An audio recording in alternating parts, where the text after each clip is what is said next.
On this episode of ResiWeek, we talk Sonos' Era Pro and CEDIA advocacy, as well as AI marketing. All this and more on this episode of ResiWeek. This is ResiWeek, episode 458, entering our Pro era. Welcome to this episode of ResiWeek, your weekly roundup of all the latest news and stories for the residential AV industry. I'm your host, Matt D. Scott for AVNation.tv, and this week I'm pleased to be joined by two of my good friends. First, we have Mr. Joseph Whitaker. He's the VP of Commercial at Origin Acoustics. How you doing, Joseph? I am amazing. Glad to be back on. I've ditched you guys a couple of times recently, but I'm back. I'm back with a vengeance. It's hurt. It was hurtful. I cried. Sorry. Then I've got my good friend, Mr. Mitchell Klein. He's the VP of Business Strategy over at CEDIA. How you doing, Mitch? I'm doing fabulous, and it is great to be back with you and Joe again. Oh, it's fantastic. We're going to have a great show. We're going to kick it off with a story that comes to us from Residential Systems. The Sonos Era 100 Pro is going to ship in January of 2025. It brings a simplified setup with PoE Plus, as well as a bunch of mounting options via their pro-grade mount, customizable control with zoning, all the jazz. Exclusively going to be sold in pairs through select Sonos partners that specialize in professional installation. It's essentially an Era that's an Era 100, but it's a Pro version, so it's powered over PoE or PoE Plus, which is fantastic. You can mount it to the ceiling, the walls, etc., yada, yada, yada. You know how this works. This is a big move for them because this is one of their first tangible products that is specifically designed for the commercial environment. Joe, let me start with you on this. I'm really excited about this product, even though I'm not one of the select Sonos partners. But I'm excited for this product because I have seen Sonos products in hotel lobby bars, in doctor's offices, dentist offices, retail environments, a variety of places installed at a variety level of proper installation, we'll say. But I've also seen a bunch of residential stuff installed all over the places, typically very poorly. Does a product like this that is going to be somewhat easily obtainable and yet designed specifically for commercial, easy to use, etc., all that jazz, is this going to take all of those kind of prosumer customers, that dentist office that has a Denon amp under the desk and it's wired to 19 speakers? Is this going to allow all of those, really commercial light locations to easily go to a proper Pro system? Yes, and probably a little more. So if you really read into it, you pay attention to the architecture, there, besides it being PoE, right? And we already know that their speakers are ultra efficient. Their amplifiers are super efficient. And now you're talking about, 32 watts, 64 watts, up to 86 usable watts in PoE++. You're talking about there's actual wattage going over the cable now. But you read a little deeper, they're going to give you an easier way to pair additional ones together for larger groups, right? Yep. So now a ResiMercial style integrator can go up against some of the heavy hitters, not just in the doctor's office, dentist's office. We're talking bars, restaurants, hotel lobbies, and saying, what, we'll string 32 of these together for you off of one network switch. All powered together, and we're going to put in a Lutron bridge that has a volume control called a Pico, and we're done. Like, it's going to be that simple, where they're just going to sign on to something like Soundtrack Your Brand or Sound Machine, have all the music on a calendar, and all they have to do is control the volume with a Pico remote, and they're done. All the licensed music, they're complete. No need for the electricians. I mean, the story goes on and on. And to me, being, the manufacturer side, this is a perfect experiment for me to watch of a brand that's very big, that has made some mistakes in the last 18 months or so, but really kind of looking at, okay, we know the headphones were a flop. We know this was a flop. We know we put too much more money into the new soundbar. I'm not sure they've officially said that yet. Well, I officially just did. To be clear. Why do I need? I don't know. The headphones, I wouldn't call them a flop. That attached to product. It's a great product. Don't get me wrong. The use case, it won one of the most innovative products of the year. I don't understand it. Why I would want any personal audio attached to a Sonos system. It just hooks to my phone. Like, why? Anyways, yeah, I digress.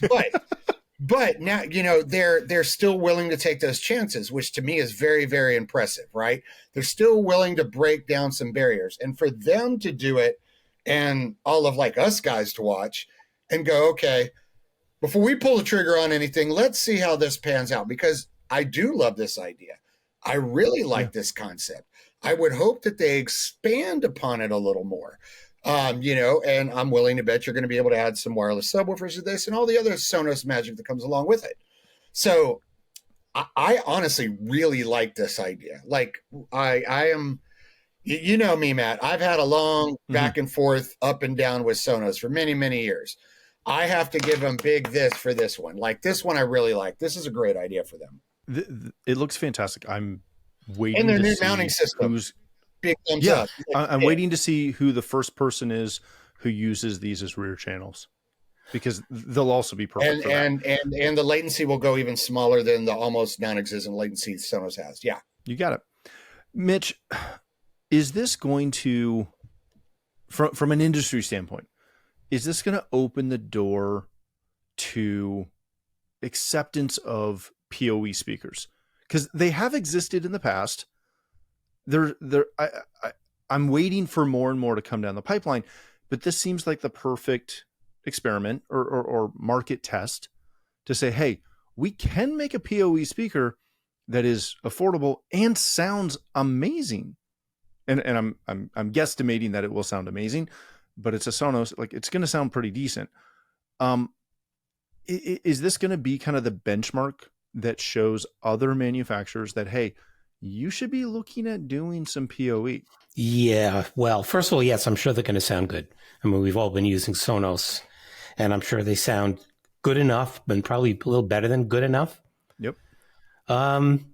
Yeah. So say goodbye to 70 volt requirements. I mean, you're going to basically be able to overcome the limitations attached to, to just running regular line level out to speakers.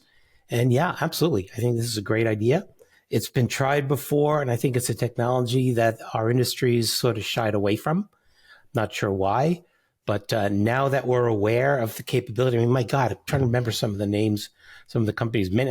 Could be 15 years ago they were doing PoE speakers, and distributing. NetStreams did them, Joe. That's what I was thinking of. NetStreams. There was a couple commercial manufacturers too. Yeah, not a new idea, but perhaps a groundbreaking application for it. Yeah, it'll be interesting to watch and see what they do. Maybe someone from Sonos could send me a pair to play with. Who knows? All right. This comes to us moving on from Residential Tech Today. A good friend of the show, Mr. Jeremy Glowacki. CEDIA shares progress in its advocacy for integrators worldwide. I say this with almost every story, but I sincerely mean it with this one. Go read this article. Don't skim it. Read the entire thing. If you're in this business, go read it. CEDIA has been for years doing a bunch of things on the advocacy level, and not just, stopping bills that were going to restrict our ability to work in somebody's home, pulling network cable or something. But they're doing a lot to get technology integrators recognized at a federal level in the U.S., the Freedom to Invest in Tomorrow's Workforce Act, input for the Natural Electrical Code. They're doing work in Australia and New Zealand, industry recognition in the UK, et cetera, et cetera. Mitch, since you were directly around this, even back when I was on the board, I would state multiple times that the biggest thing that no one talks about that CEDIA does is government relations and advocacy. Tell us a little bit more about what CEDIA has been doing, where it's going in the future, and what people can expect from this. Yeah, let me grab my soapbox. I thought I had Do it it. here somewhere. Um, I already stood on it for you. 1999. Yeah, I'm that old. Yeah, 1999. Incoming president. I launched the Government Affairs Initiative, and that was because there was a law going down in my neighboring Rhode Island. I'm in Massachusetts. That essentially would have put all of our members out of business. And actually, I should correct this thing. The advocacy that we do at the state level, these are not new laws, because if it's a Right. new law coming in, it's going to go through this major process. Usually it's a 1 or 2 paragraph amendment shoved into an existing law, which pretty much no one would really know about unless, of course, you're CEDIA, and we have Darren and we have volunteers that are actually monitoring this on a pretty regular basis. So this is the most basic area that we've been on for many, many years, which is, monitoring what's going on at the state level. Not sexy, not exciting, and unfortunately, people haven't valued it the way it really should be. But next comes I'll say the double-edged sword of national concerns. Number one is we know there's a shortage of workforce. And we're saying, okay, how are we going to get more people, get young people into our industry? And the problem with that is we're not a recognized industry.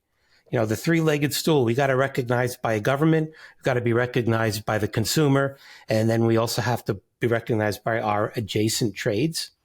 We're working on the government.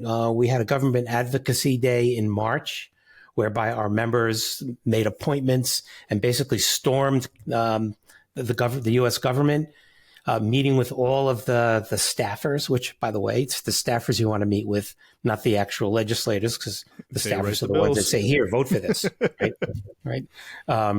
Anyway, I can keep going on, but the important thing is that the recognition gets to the point of being approved in the 10-year or every 10 years when the Department of Labor kind of looks at the job community and says, okay, what kind of new work is out there?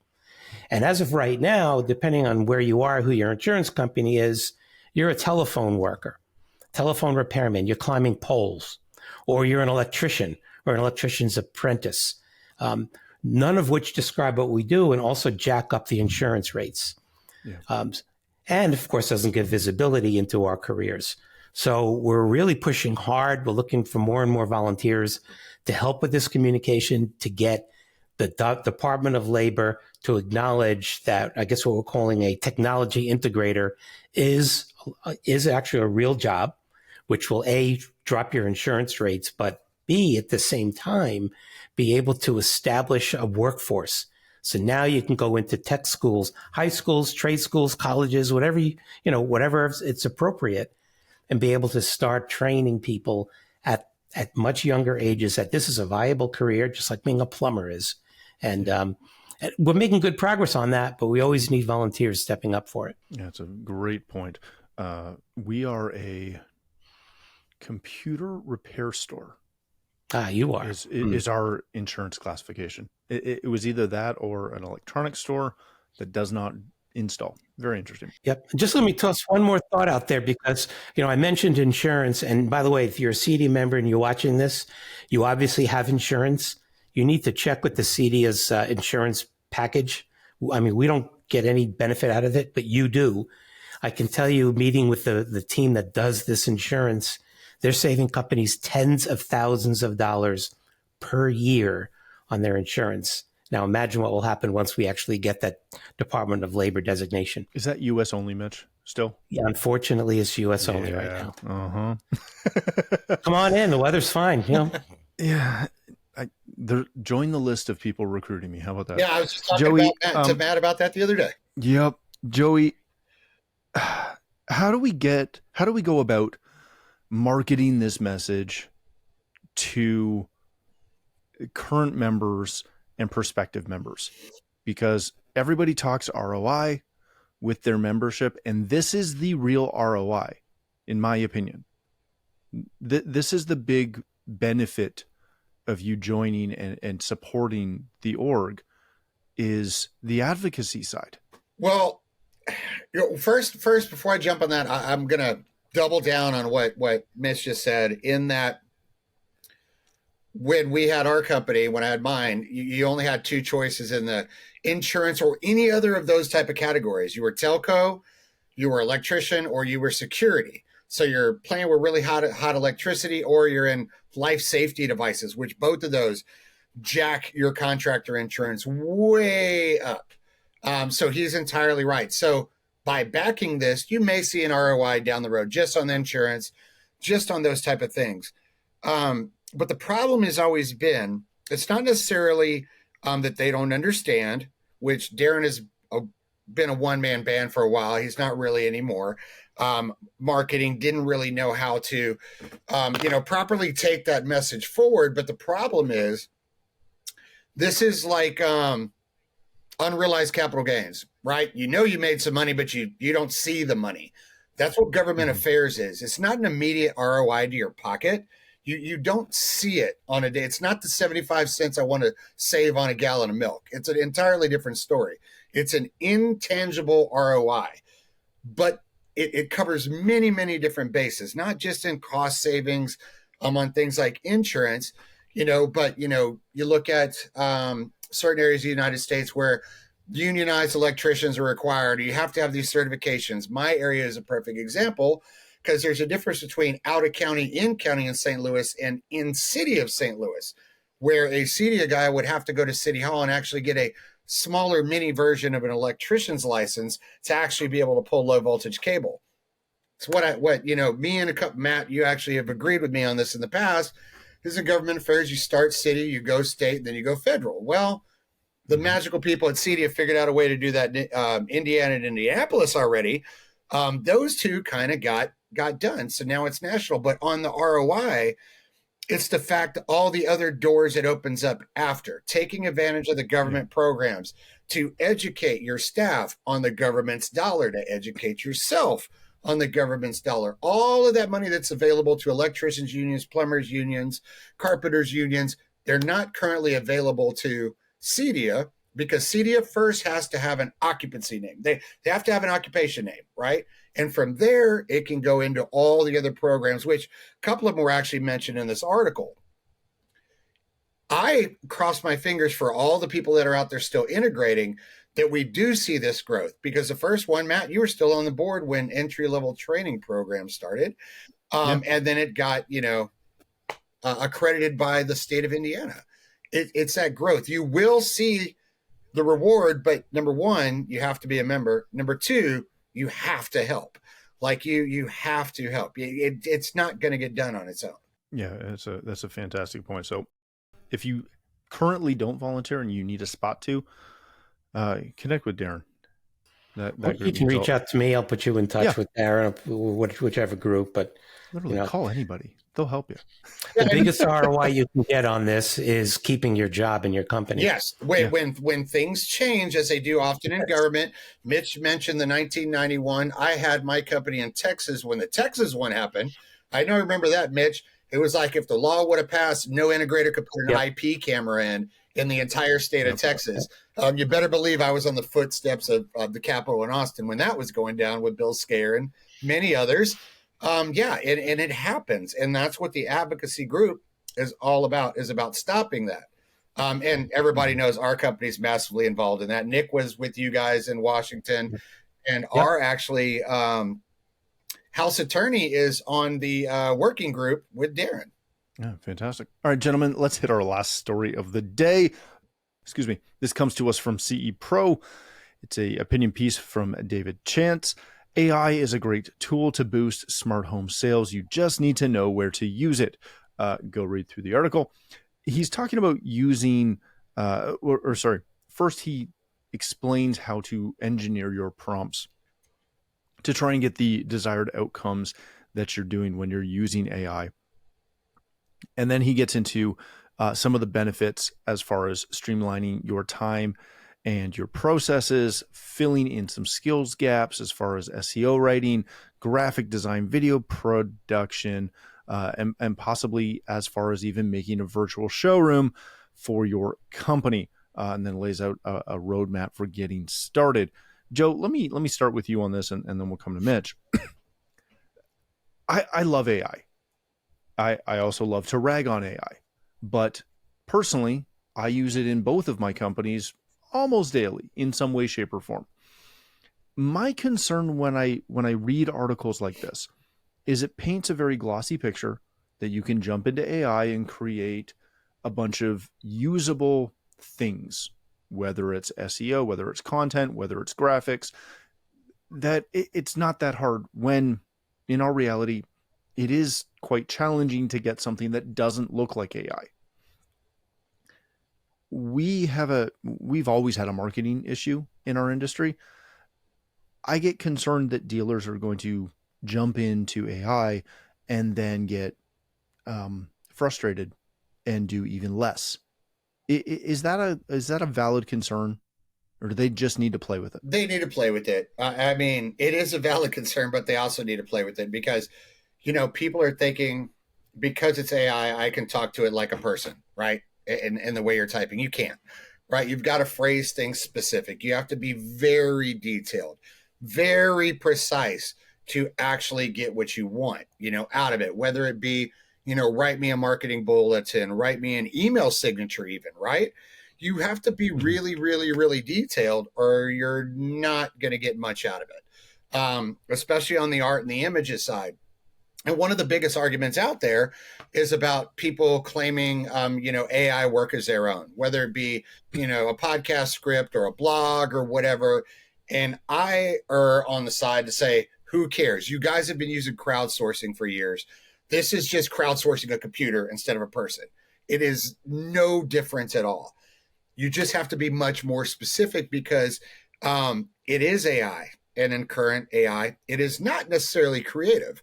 It is, a algorithm that actually brings things and ideas and concepts that are already written, right? It basically goes out in the library and grabs all the snippets and rephrases them for you.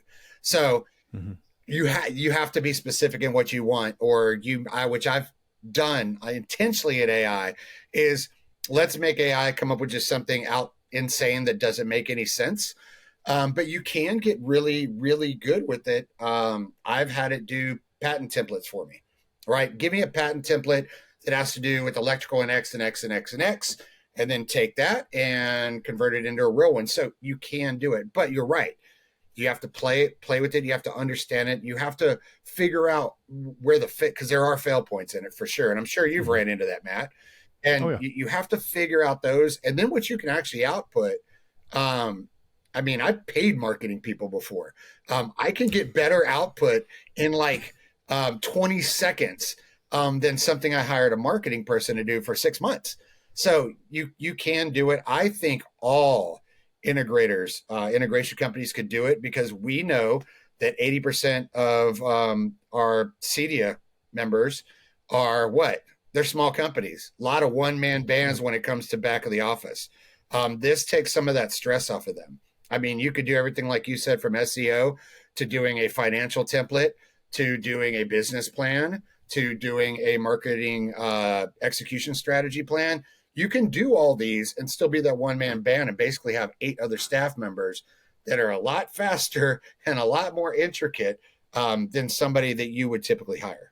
Mitch, when you look at this, how do you go about, or is there a roadmap to ensuring success with AI to the point where anything that's customer facing doesn't look or sound like it's AI? Yeah, well, first of all, what Joe's talking about, you got to be careful on copyright as well, because it's never clear, depending on what chat you're using, whether or not you're literally copying someone else's work. Yeah. So you want to be very careful about that. So just changing a word here or there isn't going to suffice to avoid that challenge. Sorry, what was your question? Essentially, an extension of that. How do you get, or is there a roadmap or a best practice to try and ensure that whatever you're doing doesn't just look like, you typed, "Hey, sell speakers to an affluent customer in Ontario"? Yeah, I'm sorry, but intelligence is required on the user as well to be able to even understand what it is that's being written. AI is not a substitute for intelligence, so you really got to be careful, and you got to obviously read it. What I love is you need to learn a whole new language that we're calling prompt engineering, right? As Joe says, you have to be extremely specific in terms of what it is you're looking for an outcome. Otherwise, you could spend hours just getting the wrong stuff coming back. But you know what? Keep on it, try it, use it, and you will learn. But like I said, you have to be able to edit what it is that ChatGPT is giving you in order to make it your own. Use it more as an outline than saying, this is exactly what I'm going to turn in. I was dinner with some friends, I think about 2 weeks ago, while one of the women is a teacher. She doesn't even give them homework to go home with, literally, because she knows these kids, they're smart enough to know they don't have to do their homework. They literally can just that night just have ChatGPT do it, you know? So anyway, but I digress. I think AI is very helpful. I think it's definitely at this point overused. Expectations, I think, don't necessarily align with the results of what you're going to get from AI. Yeah, that's a great point. I'll close it off with this. Two things. One, don't copy paste, whether it's graphics, text, whatever. Just because you plugged it in, as Mitch and Joe kind of said, take that as an outline and then put it in your own words until you can train something to speak like you, which unless you've got, 457 episodes, you don't have the content out there to do it. My dog does. She's pretty good at it. Yeah, exactly. Secondly, remember and look at whatever model you're using to find out how current it is, because people forget that the free version of ChatGPT is April 23 right now. So anything you ask it for the last, year and a bit, it doesn't have. So you got to be wary of that. All right, gentlemen, thank you both so much for joining us. Mitch, if people want to connect with you, learn more about CEDIA, where can they do that? They can come to CEDIA, come to the website, or you can email me, mklein@cedia.org. Excellent. Thank you, sir. Mr. Whitaker, if people want to connect with you, learn more about Origin, where can they do that? You can find me on all the socials at Joe Whitaker, except for Facebook. I had a massive hack, so I haven't been there in a while. You can also just email me directly, joe@originacoustics.com. And if you're going to be at ISE and you want to hang out a little bit, just email me. I'll make some time for you. So I want to hang out a little bit. I'm done, Mitch. Done. No, you got to email them. No, he just said it. Mitch. What was that email again? All right. Thank you again for joining us. If you'd like to connect with me, you can find me on Twitter, X, and most other platforms at Matt D. Scott. But more importantly, please visit AVNation.tv, where you'll find this show as well as a wide variety of other shows with all the verticals that we cover.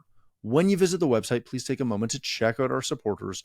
We are extremely thankful for their support and ask that you check them out as well. Thanks again for watching. That's all the time we have for this episode of ResiWeek, the network for the AV industry. What are you listening to? This is AV. This is AVNation. This is AVNation.